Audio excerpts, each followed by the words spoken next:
Radyo Pilipinas, Radyo Publiko. Radyo Pilipinas, Radyo Publiko.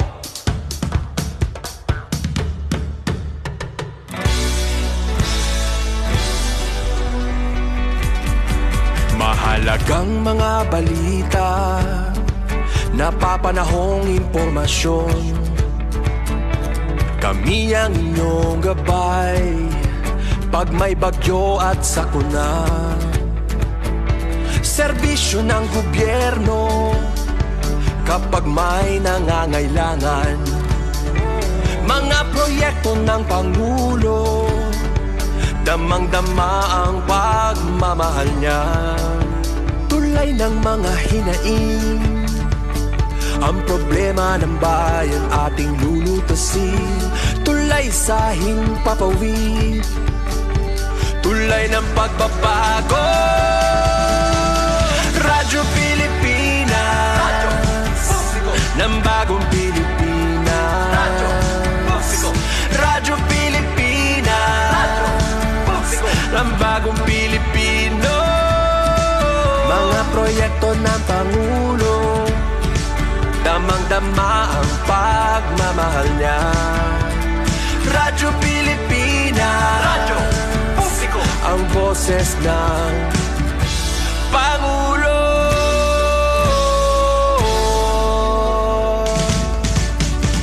Karamay niyo kami, kahit malayo man kami nakakarating. OFW magsasaka, buhay ay iba't iba, san mang lugar ng bansa natin. Tulay ng mga hinaing, ang problema ng bayan ating lulutasin. Tulay sa himpapawid, tulay ng pagbabago. Radyo Pilipinas, Radyo Publiko. Ng bagong Pilipinas, Radyo Publiko. Radyo Pilipinas, Radyo Publiko. Ng bagong Pilipino. Mga proyekto ng Pangulo, damang-dama ang pagmamahal niya. Radyo Pilipinas, Radyo Publiko. Ang boses ng Pangulo. Radyo Publiko. Radyo Pilipinas, Radyo Publiko. Radyo Pilipinas.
Yes mga igala, mayong adlaw ka natong tanan o welcome din sa itong panaguban sa itong tulumanong tambayan sa Radyo Pilipinas. Kauban ninyo Armando Feniquito mga igala. Yes mga igala, I'm back! But bitoy, bitoy mga igala na wakakuha na ito na, kaya medyo naigo kita na, lahi kining tapulan kita nga trabahante mga igala, kay naigo dyan tag sakit no, kahit sagol gaba-gaba na siguro. Joke lang. Anyways mga katambayan, no, uban-uban kita no, aron nga hisgutan no ang mga naguna og tambayan ang mga nagunang hisgutanan dinhi sa tuwas Davao region no bisag din bisag asas nasod mga igala no pwede na to na abton no. Anyways mga katambayan no, nagsugod na din ang National School Press Conference dito sa para sa atong mga future na mga or atong mga junior na mga journalists, mga igala, mga high school, senior high school journalists, mga igala, no? Gusto nila na matry, no? Magiging media practitioners, mga igala. Actually, mga igala, kung na siya mga igala, no? Kana siya nga event mga igala, no, in line na sa katanyatang na ito nga national ay kaning Campus Journalism Act mga igala, no, muna siyang balaod mga igala, no, itong kondon sa nga Republic Act mga igala para masayod po ta mga igala, no. Actually imbitado ta ko no per late ng invitation mga igala, no, nga gikon sa kuha kay murag kon lang ko reliever niya, layo man kay dito man sa vegan layo, no. Wala siya may Campus Journalism Act of 1991, no, or kaning Republic Act 7079 mga igala. Gi-invite ko dito, no, for the third time unta, pero sige lang, no, kay medyo reliever lang unta ko kay ang ilahang target dito is sa unta is NCR na mga kuan, so pero nagkakulang man ang mga judges mga igala, so last Thursday ko na invite. Ang last Thursday ko na-invite, medyo alanganin naman kayo mga igala. Mo to siguro nauna na ako mga igala, no? O napiktuhan ko mga igala. Kaya gusto medyo na ako mo.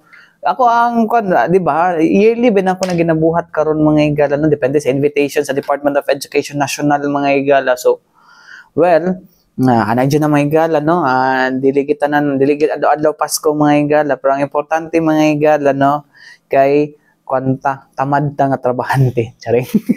Joke lang, no, but anyways mga katambayan, no, aside sa kaning Festival of Arts and Festival of Talents ba na siya, no, National Festival of Talents mga igala, usa pa ba na nga mga activities mga igala, no, ipahigayon po dito sa Ilocos Sur mga igala, no, Region 2 manata na. Ang Region 1, no. Ipahigayon ang palarong pambansa, no.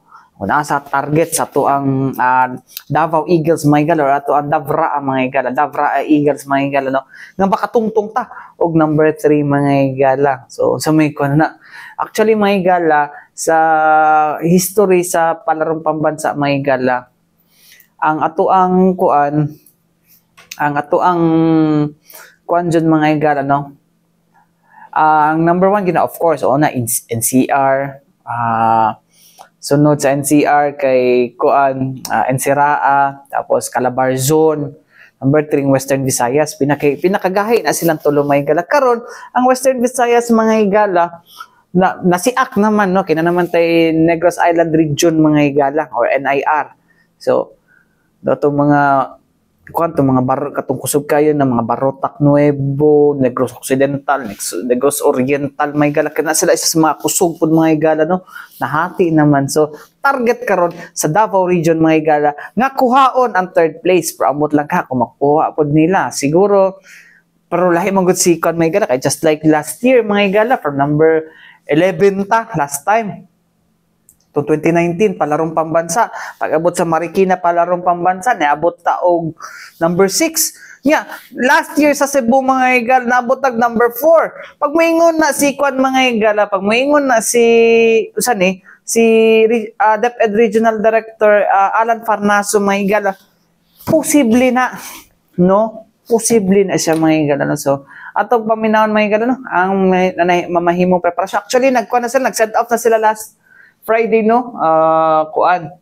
Last Friday, May 16, no? Dito sa Maymintal Central Elementary School, mga igala, no? Og dito mga igala, no? Mo to gi-kuan dito na ni Mr. Alan Farnaso kung saan target nila mga igala. Karon na sila sa Ilocos Sur para mga igala, no? Para syempre pag-adapt sa lugar, no? Pag familiarize sa mga facilities, no? Isa na sa mga home court advantage mga igala. But anyways mga igala, unsa ba ang update sa preparasyon at paminawan mga igala, no? Ang tigpamaba sa Department of Education Region 11 mga igala na si Sir Dodong Atili. Paminaw na to. Lang basta magkalimot ang katawhan, palarong pambansa is fast approaching. Palaro will be on May 24 to June 2 at Lawag, Ilocos Norte, and the host province is Ilocos Norte. and DepEd Region 1 and Ilocos Norte Schools Division Office. Ang Region 11, Davao Eagles will again participate. Remember that we are ranked number 4 last palarong pambansa. And we now be aiming rank number 3, no? Rank number 3. So, pag-ampo, pag gikinahanglan na nagkikusog yung mga kalaban, but we were able to make that, we were able to really achieve. And target lang namin last year, nato is rank number 6. Pero God is good, nagihatag yun sa tuwa, rank number 4. Now we're aiming for 3. Pero may bago karon kadtong penchak silat o pole vault sa secondary girls will now be featured as a regular sport. Weightlifting, natay weightlifting na demo sport. Tapos kickboxing po. In preparation siguro ni sa MMA. Exhibition sport siya. So makita na ni siya karon sa palarong pambansa nato, no? And then kaming tanan manglupad sugod Mayo 17. So, bon, ligid sa plano.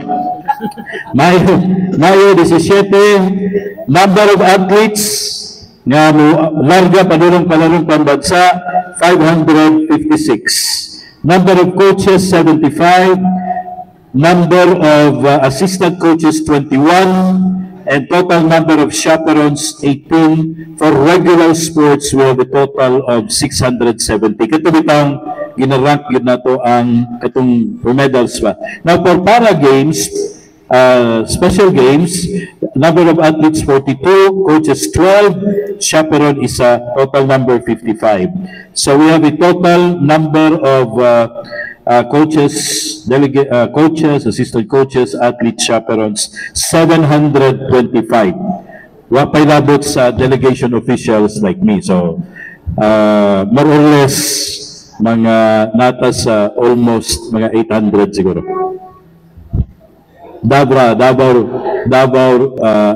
Davao Eagles. Delegates, sir, compared na sila. Mamauraman sila. At nagtaas gamay, kinamay mga naduga ng mga dula. So, mo to mga igala, no? Ang payag ni Sir Dodong Atilio mga igala, tigpamaba sa DepEd Region 11 mga igala, no? Sa moto lang preparation mga igala. So, may the force be with you, Davao Eagles, no? Hopefully, no?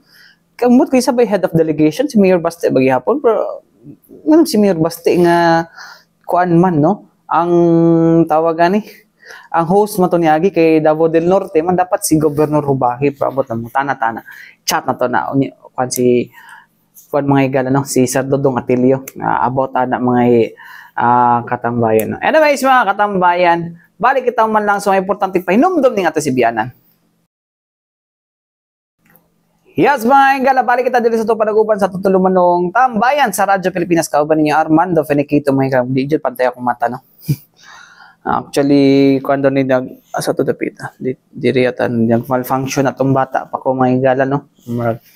Nakuan lang ang nerva ng mga igala, no? Kinahingi pa inom sa kuan. But, anyways, mga igala, no? Hindi, isa sa mga chismis, mga igala, no?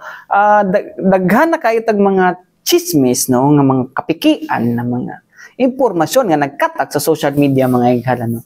Nga ang K-12 daw na grade 13. Grade nabuang na nga na grade 13. Tapos nga na po nikatag na po na po grade 14 na nabuang na ninyo. Tapos na po nikatag mga igala na ang kwan daw wala na daw senior high school daw. No? Wala na senior high school daw na nabuang naman siguro ng mga tawanan eh. No, sa demo. No, sorry for the word, pero it's really foolish mga igala, no? To assume mga igala nga wala na senior high school nga og na grade 13 o grade 14 mga igala nga wala man nag-announce ang ato ang Department of Education mo lagi no? Mo nang isa sa mga danger karon mga igala, no? Sa kaning misinformation mga igala. Actually mga igala, ang isa sa mga kung kinamugot isa ka school mga igala, no? Nga di na sila mag-daw to grade 11, amot lang kung tinuod ba to or dili. But ang kuan ni mga igala is sa kuan manggod sa senior high school karon nasa ginatawag nila nga merging, no? So from pila to 12 or 8, from 8 tracks nahimo na lang 2 tracks, the academic and the elective. no? Tanan mga higala, no? So elective mga higala, depende na may na isa ka school diri, no? Particular na dira ang eskwelahan dira sa may bangkal mga higala, no? Nga kuan, no? Nagasugod na actually pilot testing. Muna naga-pilot testing mga higala na for the kuan, no? For that kuan mga higala no, merging of kaning tracks academic kaning tracks mga higala for senior high school, no?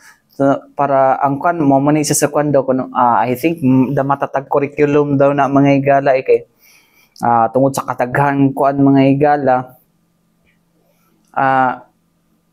daghang mga subjects mga higala or siguro daghang mga sa mga tracks na kuhaon sa mga tao or sa mga estudyante rather, no, medyo maglibog. I don't think mga galingan na tos. So karon may gala ang academic is katulad mga core subjects, no? Tapos ang other na ang elective manggod mga higala is mga bata ang mamili kung silang gusto na sudlan mga higala, no? Wala mo giuban sa mga higala na gusto na dili ko nga kurso mga higala pero dili na ko makuha nga elective na. So kinahanglan mo cross enroll pa. Wag sa college mga higala.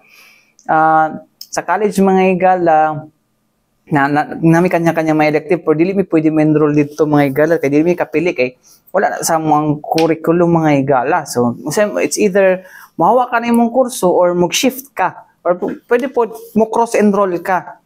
Mag-allow data na mag-cross-enroll mga higala. Depende po kung tugtan ka sa inyong program head. No? Same with kaning kon mga higala. No? Ang isa sa mga downfall po ani mga higala possible na cons ani mga higala, no? Although duha na lang mga higala, no, ang kuan pagabot sa kuan sa senior sa grade 12 dito na mo magkuan gyud magtutok na gid sa inyo mga major mga katambayan, no. Pero ang cons mo gani sa mga teachers, do kay mga teachers ani mga higala kay posible nga magbawas og tao. It's because wala naman tong mga specialization mga higala, no, nga tong ginatudlo sa mga teachers.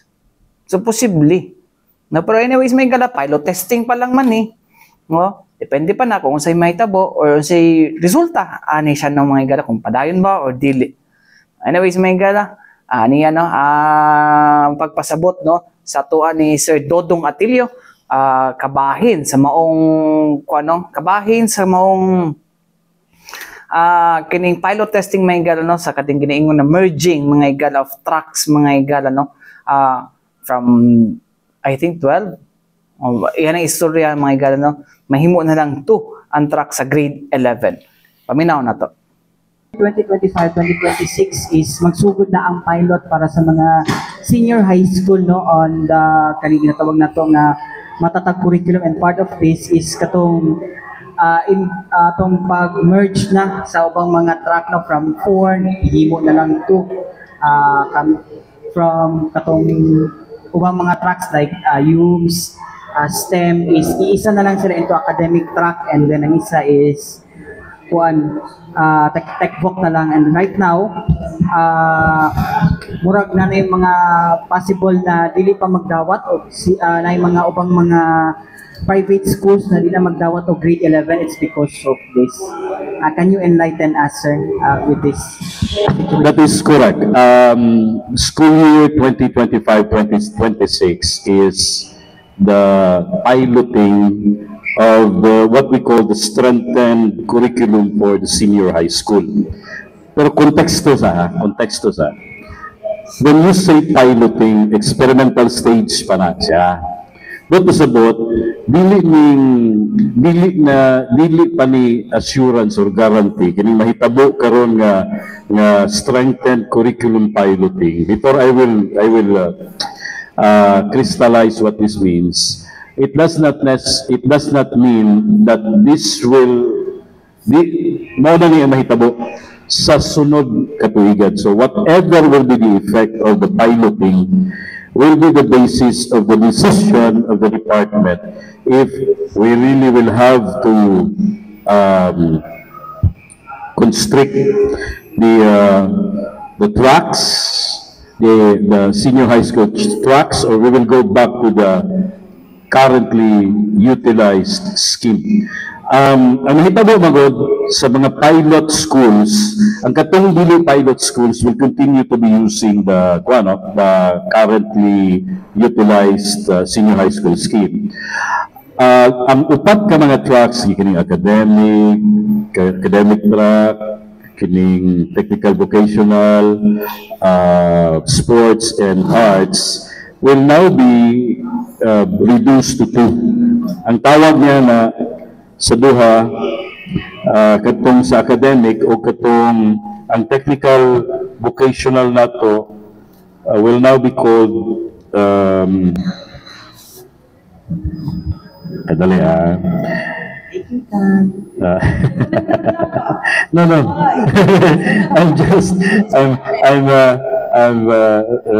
para di ko ba sa'yo pag kung ginabasa ng ato ang dokumento kabahin na ni. Sa strengthened senior high school curriculum, 2 tracks na lang, academic o technical professional, or we call this Tech Pro. Only ka itong naka-focus actually sa technical vocational track, no?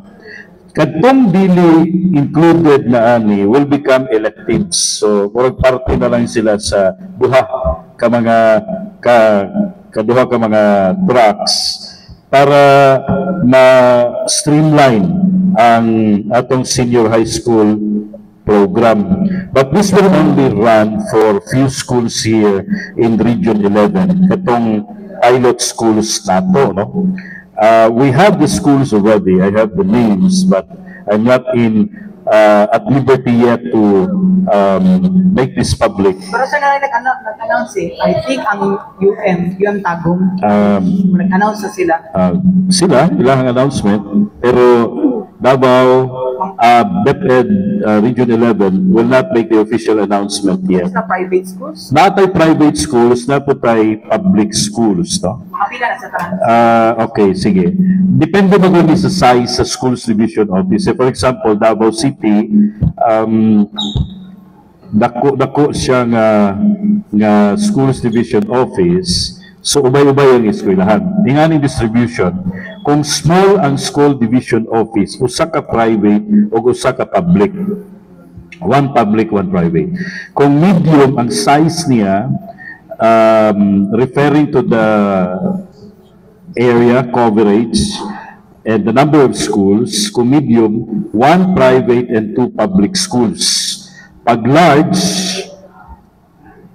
2 ka private o 3 ka public schools. Kung very large, 2 ka private o 3 ka public senior high school. Sa Davao City, sir, asa siya na-belong? Sa very large? Ang Davao City, very large. So, 2 ka pa private? 2 ka private o 3 ka public senior high school. Yeah. Again, let me reiterate para there will be no misunderstanding with respect to the implementation of this. Piloting pa lang po ito. And this is not the mirror already of what will transpire in the years coming. Whatever will be the effect of this, whether will this be good or will this be bad or not, then that is going to be the basis of the decision of the department. If we will continue with the current flow or current system, or we will literally change it to this strengthened curriculum. In terms of kaning implementation sa kaning pilot curriculum, sir, kisa may mag-implement ana ang school or ang DepEd region ba? Now we have the kining design of how to do it, and then DepEd will monitor kung unsay epekto ana dito sa eskwelahan. Ang input po sa school is very vital. Whether basig moingon sila wa may hinungdani or moingon sila oy very good mi kayo, manang kinahanglan namo nga i-involve yun ang mga schools katong implementing schools. So meaning, sir, for example, in terms sa kaning ginatawag nato nga elective, si school ang naay liberty kung unsang elective ang ilahang i-offer. Ano, not a specific good list. But depende maguna kung unsay gusto sa bata asa siya padulong. So, mo ni sir tungkol nga pwede ang bata ang mamili kung unsa nga elective subject ang ilahang i-enroll. This is part of the design. Tanawa na to ni kung epektibo ba siya o dili. Daghang na worry basi daghang teachers ang mawala ng trabaho. It's because katong subjects nga ilang ginatudlo during the recent no kaning But of course, we have to balance everything. No? It does not mean that by freedom of choice, we have to balance. Kasi piloting nga, every part of the effort is vital. So kung pananglitan, tanaw na to, dili siya appropriate, then we'll discontinue that. Pero balik sa pangutana, bata ba mo pili o ang eskwelahan? Parte na sa mamahimong i-clarify unya sa dagan ani nga program. So na consultation na buhatan na ni sir. Of course. Ang very man good no, na part sa teachers kung bata ang ang mamili sa elective, basi katong subjects nga ilang gitudlo sa karon nga mga kuan, gamay lang og mag-enroll kids because Vital good, before magod mo decide, vital ang pagkanta kong survey. For the schools, ha? Importante na siya. Kay kung dili magkanta kong survey ang school, dili po niya ma-determine kung unsay dapat niya i-offer. Namagoy freedom sa pagpili. Kay importante for a public or private school nga dili usik bitaw kadtong iyang ipang-offer. So, magdepende po siya unya sa response sa kliyente niya, which are mga kabataan na to. That's why survey is important. Kay kung panaglitan, mo-offer ka din og mauning padulong sa pagka-teacher, unya wala kay facility, wala kay eskwelahan, wala kay HEI sa higher educational institution sa palibot na pwedeng mag-pursue dito ang mga kabataan, and that will be futile. So, it's quite important. No? Para sa mga eskwelahan, let me remind you, before you decide, you have to make sure, you have to ensure that a survey is conducted to determine o si pulso sa inyong mga bata. Anyway, kung kayo naman mo doon nag-operate naman mo taon-taon, kabalo na mo kung sa pulso. Pero much better lang gihapon, you have to really know. Labo na itong mga umabotay. No? Katong musuluray pa grade 11. Muna importante kayo. So, as to the question, will the school decide or will the kids decide? It's being decided already prior via the survey. usually nag-aaray ani sa mga private school kay sa public school item naman ang sila diha na schools di ba sir? Murag Referring sa teachers. sa teachers di ba kay whether na estudyante o wala nagyapon sila Na sila. pero ang private schools sa uban na probationary pa tapos upay pagsulod nila na implement ni siya so ang ilang employment is Dependent sa number of enrollees. Yeah. Okay. That's actually correct. thank you po sir. So, mo to mga igala, no? Lagi klaro niya dito. Wala pa. No? Wala pa nawala ang K-12 ang kuan mga igala, ang senior high school, no? So di po na pwede mawala mga igala unless i-repeal na nga balaod mga igala, no? Under sa to mga igala Republic Act K-12 law. K-12 law.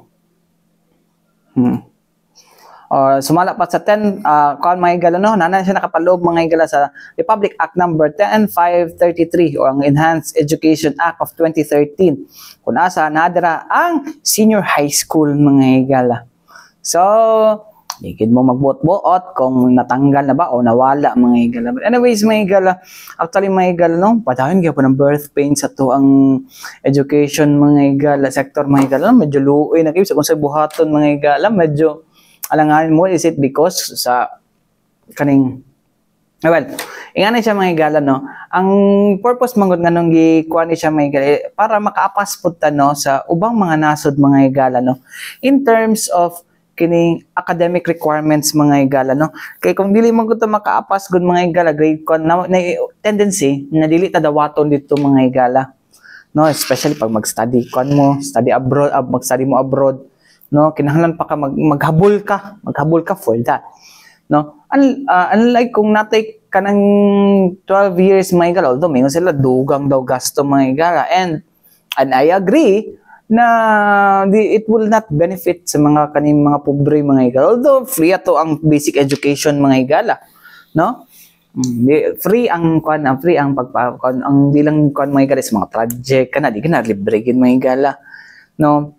Mo na tong kwan mga igala, no, isa sa mga pangutana sa katong mga professors namo sa kwan mga igala, no, assessment of learning mga igala, no. Okay, namugutoy isa gisigutan na ang isa daw sa mga best na butang, no, para mag-assess ka og learning sa usa ka bata is through portfolio. But now how can we ultimo sa especially in the public school setting mga igala na dili man gay halo.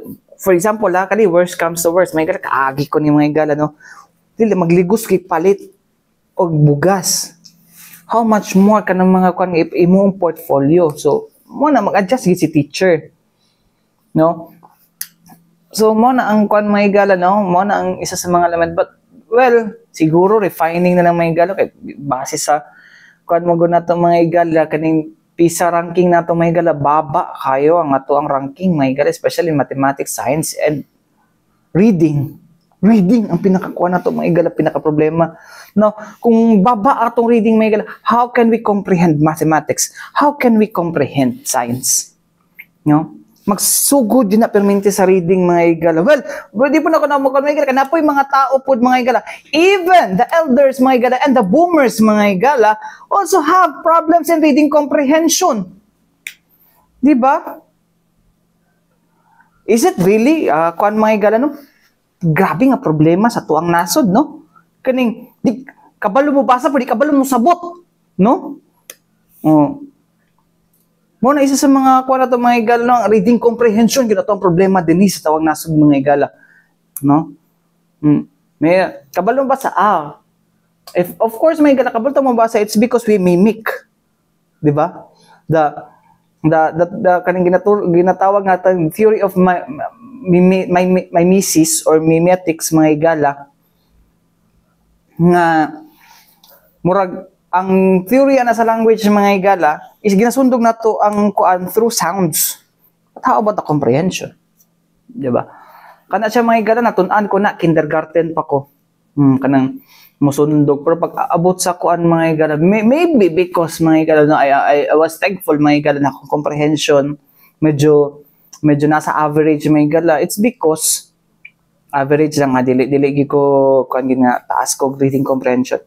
Nasa average mga igala, it's because ang mga tao sa mong palibot mga igala, no, sa balay, allowed me to kuan, no, to immerse, no, unsa na siya nga pasabot-an na, and nagakuha ko sila hang kuhan sa una, no, basta i-involve siguro na to mga bata sa in that, no, pero sama sa ako dili ko pasensyoso mag-explain.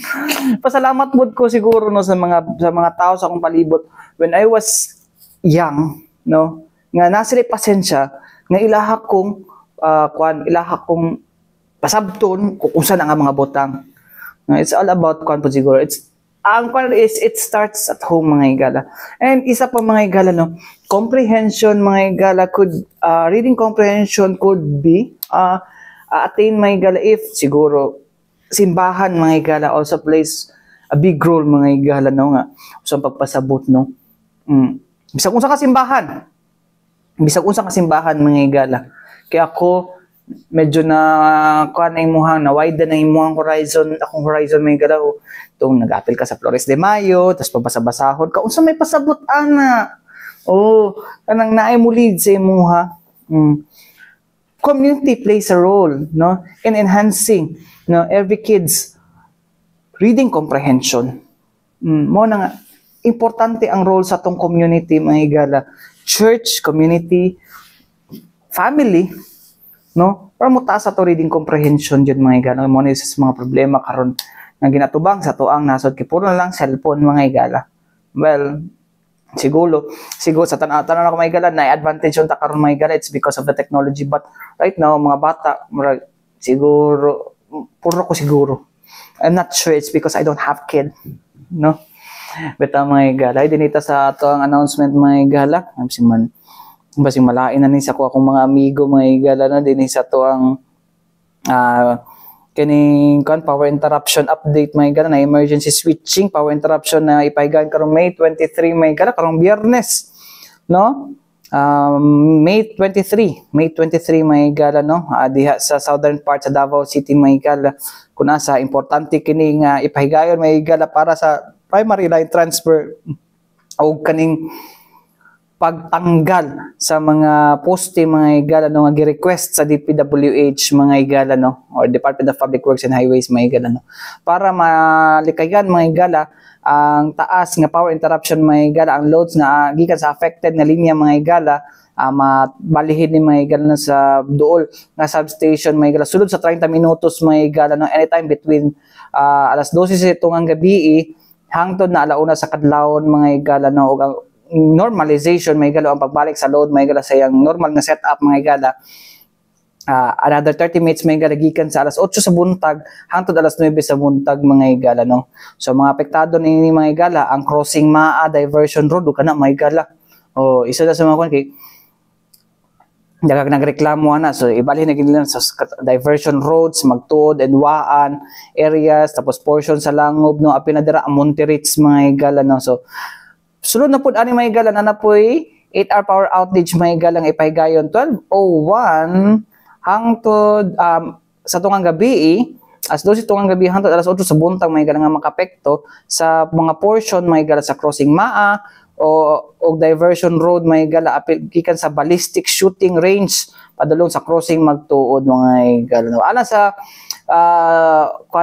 mga power outage may gala nga wala na sulod mga igala no or wala na sulod sa schedule or sa mga lugar nga wala dito sa akong mga nabanggit mga igala pwede mo motawag sa 24/7 customer contact service na 082-229-3572 alang sa Davao City 084-655-3572 alang sa Panabo branch 0919-056-3572 o alang sila mobile mga igala no so mo na siya mga igala ang paibadog gikan sa tuang Davao Light and Power Company mga igala so may 23 na, sugod alas 12 sa tungang gabi no. So Webes pa lang. 22 pag alas 12, mo na palong na siya mga igala. Anyways mga igala, wala tay igong oras sa ngalan sa Tibok Persa sa DXRT Radyo Pilipinas. Radyo Publiko Davao mga igala ko yung nakauban Armando Feniquito. Alang sa tambayan sa Radyo Pilipinas hangtod sunod na usab daghang salamat ug mayong adlaw kanatong tanan.